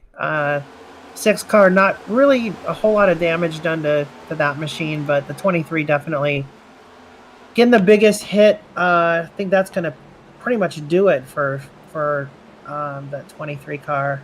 I'm trying to remember your guys' names here. Austin Story. Austin Story did have a really good car early on. He was definitely a contender, but unfortunately, we do require a lot of aero at this track, and it's going to end his day for sure. I think he's going to just try and wheel it around and grab some points, but yep, we're under yellow once again, and we'll have, we've got 12 to go here at this stripe. I think we're going to go ahead and talk to our pole sitter, James Ray. One moment. Okay. Here. Hey, James, it's James in the booth. You got me. Yes, I do. So, pole sitter in the slick 00 car. We saw you. You've gone back to front a couple times. Tell us about what's going on with the car and how it feels in the long run. Oh, I'm pretty consistent until I hit the wall there, and then I don't know. That time, like coming up to there, I don't know what happened out of 2. I don't know if I pinched him too much or what, but we'll try again. Definitely. So working through the field, you're the first driver we've talked to. I've seen you've started in the field a couple times. What's it like trying to get through this herd of cattle up to the front up there with RJ Ward or RJ Root and Joe Stafford? Just close your eyes and hope there's a hole that opens. There we go. Well, Rhea, you got anything for James? Yeah, I mean, tough break for you.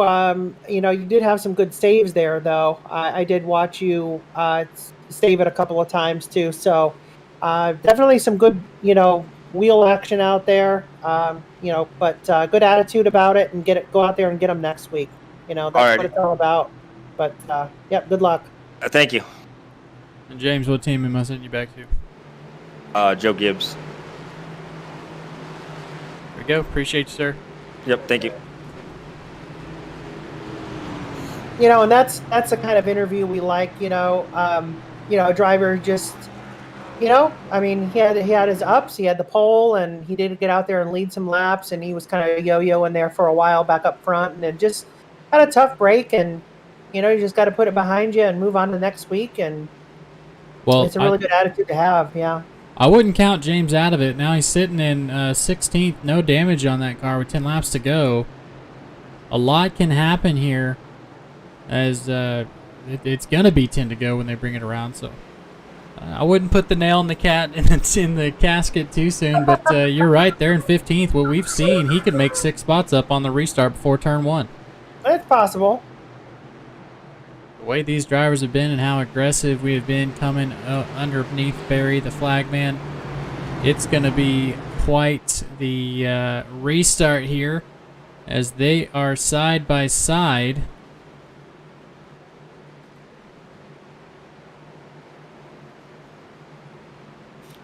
That number That number 11 machine back there in P8, he actually has a nickname. He's one of our founding members who doesn't race with us anymore, but Ills Kills, that's what he goes by. Lauren Jones, Ills Kills, out of New Smyrna Beach, Florida. So he's made his way up there to P8. It's a nice job by him. As I'll be going back to green here in about another lap. After you're in iRacing for a while, you start to learn all these different names and who these people are and their stories.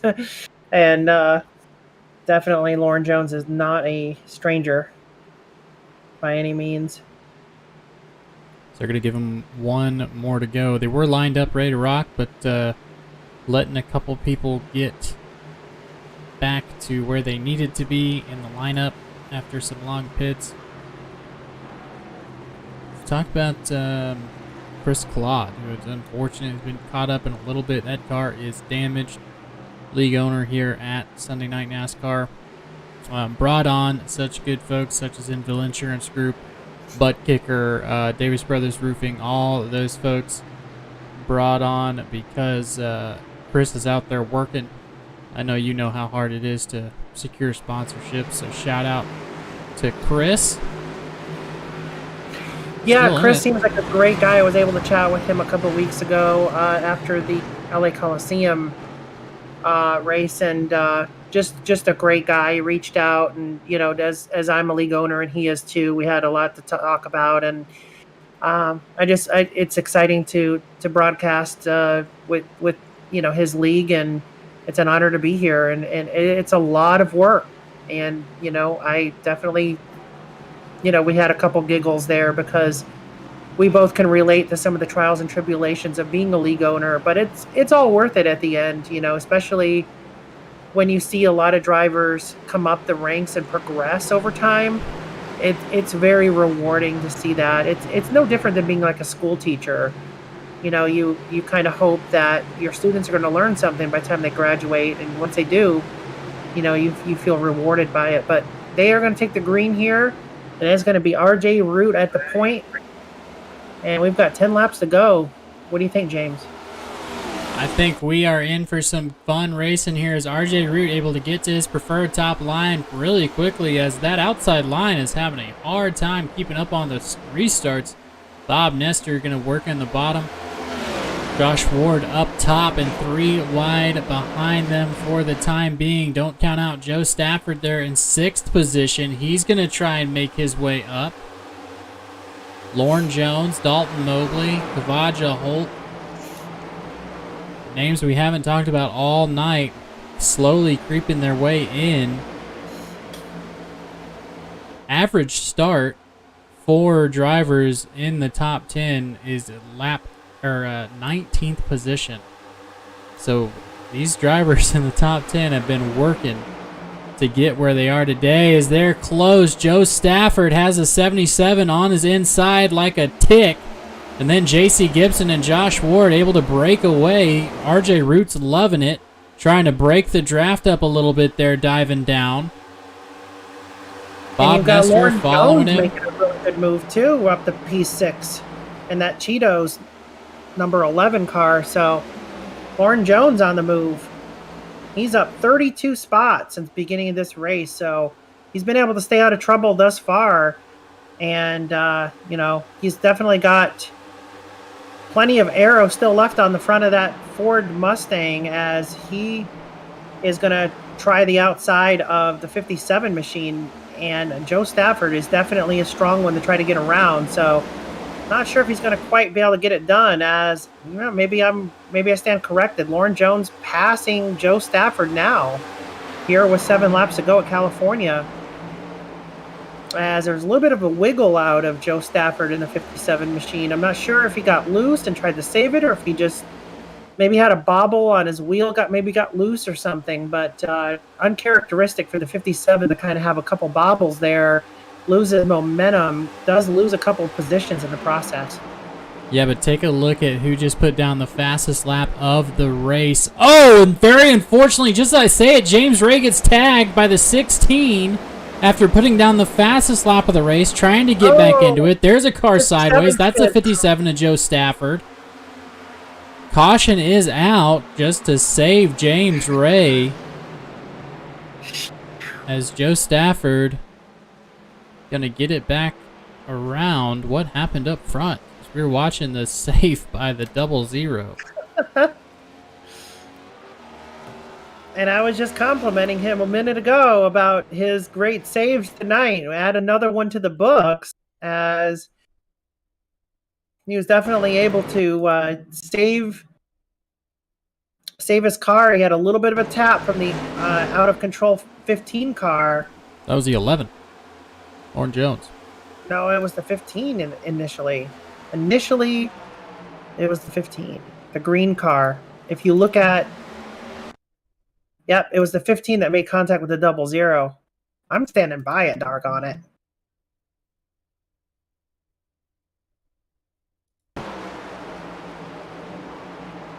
Yep, it was the 15 all day. The 11 was up way ahead of him. What was that? That was the 57 of Joe Stafford. Yeah. But nonetheless, the two incidents right next to each other, it looks like. yeah, that's what it was. It was two separate incidents, and I was talking about the one in the back with the 15 car with the 00. The 57, I think, was involved with the 11, if I'm not mistaken. Yep. So, yep. Joe Stafford okay. and Lauren Jones. We are both correct. We were just talking about two separate incidents that were happening simultaneously. So how about that? I'm the one that's always right, but I'm still right and you're still right somehow.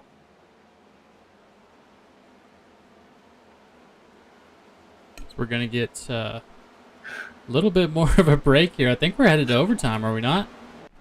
Yeah, it's going to be kind of an El Natural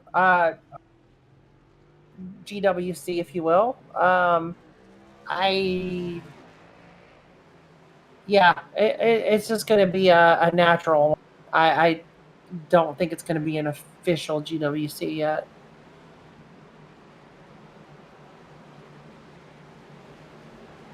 But who do you like with 4 to go? I am always looking at, unfortunately, Joe Stafford. He was my first pick. He's out of it. RJ Root, one of the winningest drivers last year in the regular season. I always look for him. Bob Nestor, Truck Series champion. JC Gibson, I think he was in the battle for an Xfinity championship. There's a lot of folks in the top 5 who have been here for a minute. But I think RJ Root, if he can get a good enough start here, they're going to have a hard time keeping up with him. Yeah. As the pace lights are off, you are correct. It's going to be a natural green-white checkered, so they're going to have one more if it comes to it. But once they take the white, it's on from there. A lot of people in the back, though, can make something happen. Alex Princeton has led a little bit. James Ray, our pole sitter, there in the 10th position, had worked his way up to 6th and then got doored and had to slow down. So, man, can't count any of these people down. Is the bottom line here is going to be moving so much quicker just because of the real estate they have available to them. Yeah, and it's going to be anybody's game, and I'm predicting a last minute wreck for the finish too.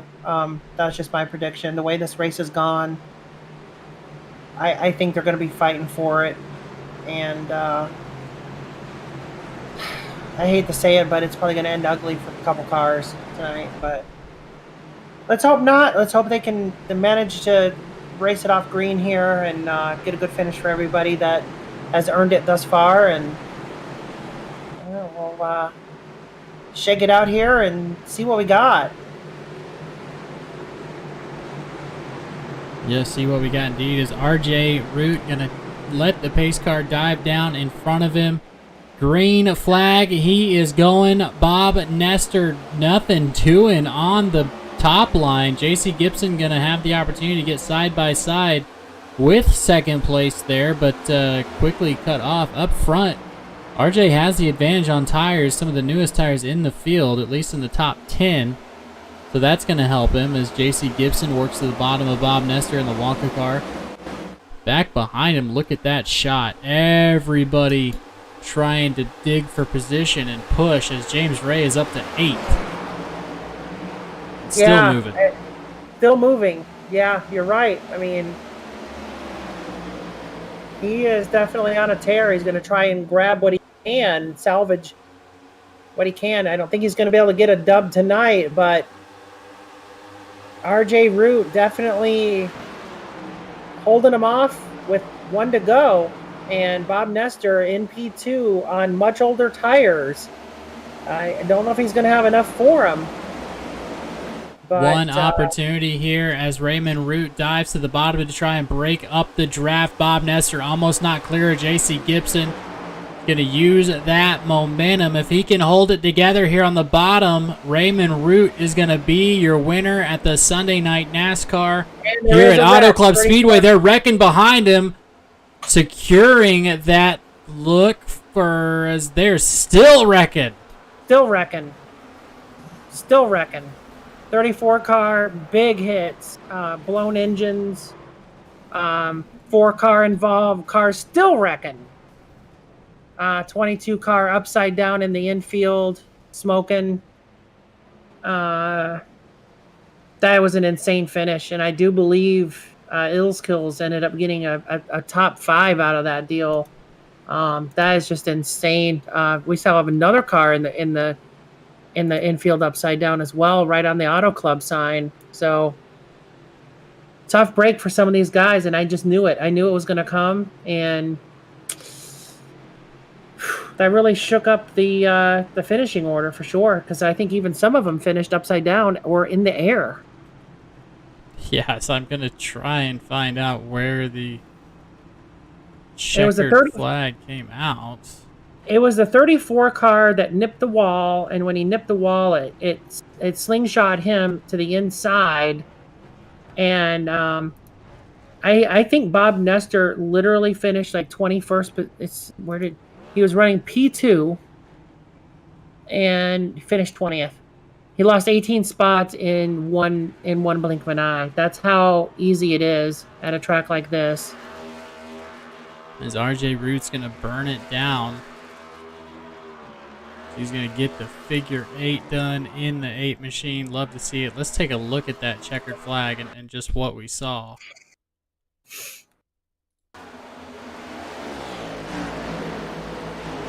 Dalton Mobley currently in 5th. It looks like the 34. Robert Nestor gets loose. 27. Yep. Look at the 77 pinballing off. Able to take that away. Charles Eaton in the 75 coming across. Lauren Jones comes across on the hood.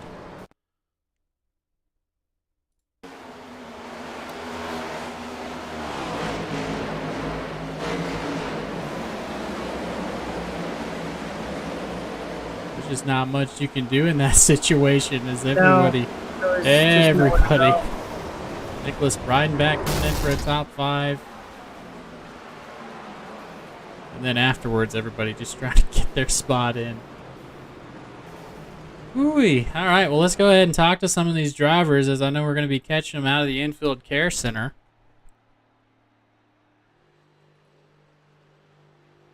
First things first. Yeah, and that's about the way I expected it to go.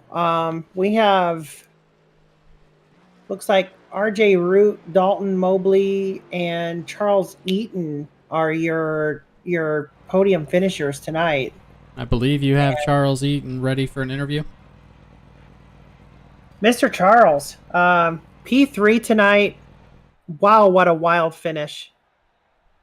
Yeah, it looked like the seas parted to me. Just kept in it. Walk us through what what it took so you gridded 33rd. You went up 23. No, let's see. No, wait. You went up 23 spots. You gridded 26. Sorry. Uh, Lord have mercy. You were on a climb. You got third place out of the deal. And was there even any strategy going into that, or was it just game on for everybody in those final laps? Well, unfortunately, I don't get a lot of practice because I work a lot during the week. So unless I know I'm really going to be fast, I try to hang in the back for a while and let a lot of the guys that I don't know. They just sometimes I question their decision making, and I just kind of try to just stay out of trouble. And there was a lot of spins in front of me, and I missed a lot of races, a lot of cars in this. You had a wild save earlier in the race too, and I definitely credit you for that. Statistically, Massachusetts drivers are known as actually the best drivers in the union. Definitely showed tonight. You being out of Worcester, Mass, not living up to the nickname. I won't say in the air, but you definitely wheeled it tonight. So without any practice, I mean, that is definitely, definitely hats off to you tonight, doing such a fantastic job with very little practice, if none. So with these cars, was it a lot different wheeling around a track like this than the Gen 6s? Yes, definitely. It definitely is. The cars are a little way different, actually, to handle. The downforce is different, and they're very snappy. You have to be real easy on the throttle. I'd like to definitely shout out SRE for the setups. My teammates as well too. They do a lot of work during the week that I don't have time to do. So, yeah, nice job. Wild finish. You stayed out of trouble and pretty much rolled the dice there at the end. Got a top three. Definitely congratulations on that. Definitely a reason to go celebrate here tonight in Worcester. So, any other further shout outs you have before we let you go? Just SRE for the sets, my teammates, my wife that puts up with this, and yeah, that's it. All right, man. We appreciate it. We'll see you again next week. Thank you so much. Yeah.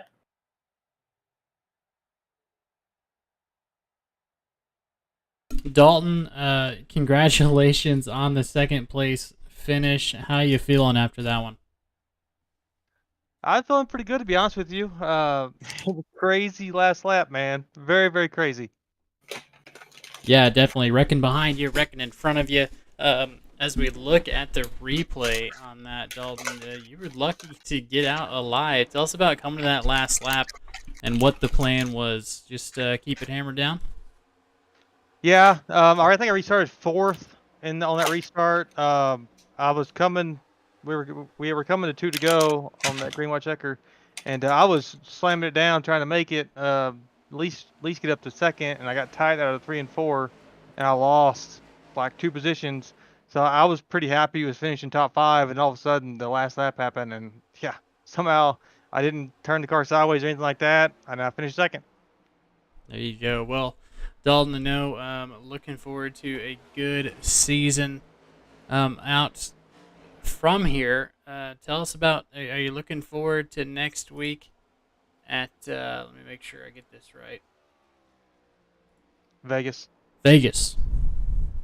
Yeah, Vegas is one of my good tracks. I've won there quite a bit, so I'm looking very, very forward to that. And it is one of my favorite tracks also, so looking forward to that a lot.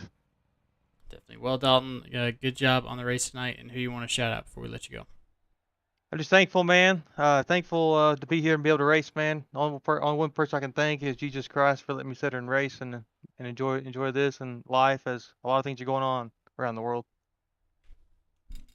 Definitely, that it is. So, Dalton, we appreciate you. Hopefully we'll talk to you again next week, sir. Thank you, sir. God bless both of you. And next, we have our race winner. First time talking to you this season, RJ. It's not going to be the last, is it? But you talked to me last week. I finished second. No, that didn't count. Well, only winners in this house, RJ. That's how I felt. Like, in the middle of the race, I was running like 5th, and I went to make the pass on somebody on the outside, and they slid up the track and doored me, and I somehow saved it as the field decided to wreck behind me, and I was like, man, this car has so much speed. I have to get out front. And once I finally got out front, I was pulling Pocono moves from last year, trying to break the draft down the straightaways because the draft was just so important. And so I was running all the way down to the white line down the back stretch, zigzagging down the front stretch to try to break it. Yeah, we saw that. Very effective, more effective than I would have expected, as Robert Nestor found out as he tried to come up after following you, and ended up getting into some icky there. But man, congratulations on the win, Rhea. You've got it. Yeah, you had a dominant car all race long for the most part there. I mean, we enjoyed watching you in that Ford Mustang lead the way. And, I am a Ford fan, so putting that first on race day machine out there for the P1 position tonight makes me kind of happy. So, but congratulations to you and your dominant fashion here.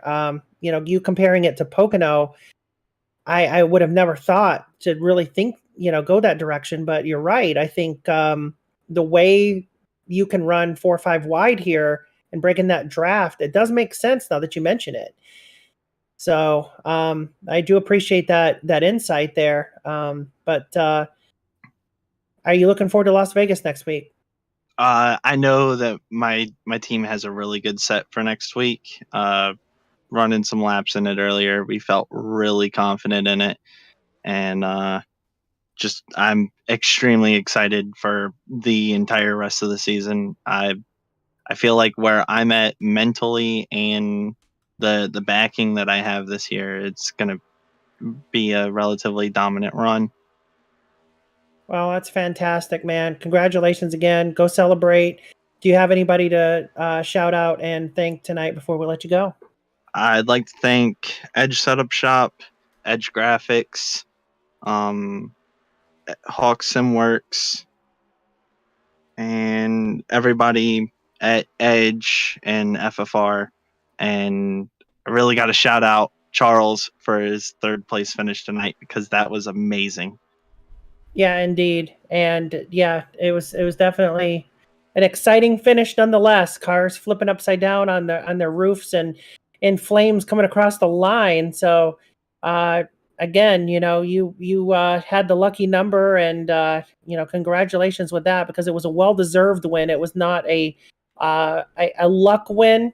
So I kind of retract that, but I'm glad the dominant car did get the dub after all. But we'll hopefully see you in victory lane, or at least a podium next week at Vegas. Go get them. Thank you.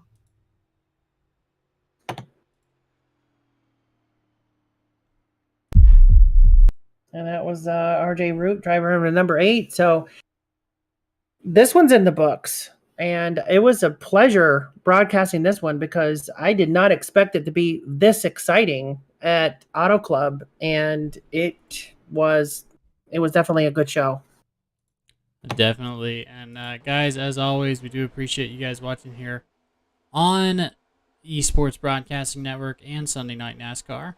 Go ahead and go through the results with you guys. Of course, RJ Root bringing it home for the win. Then not too far behind him, Dalton Mobley in 2nd. Charles Eaton there in 3rd. Lauren Jones in 4th. Nicholas Breidenbach bringing back 5th.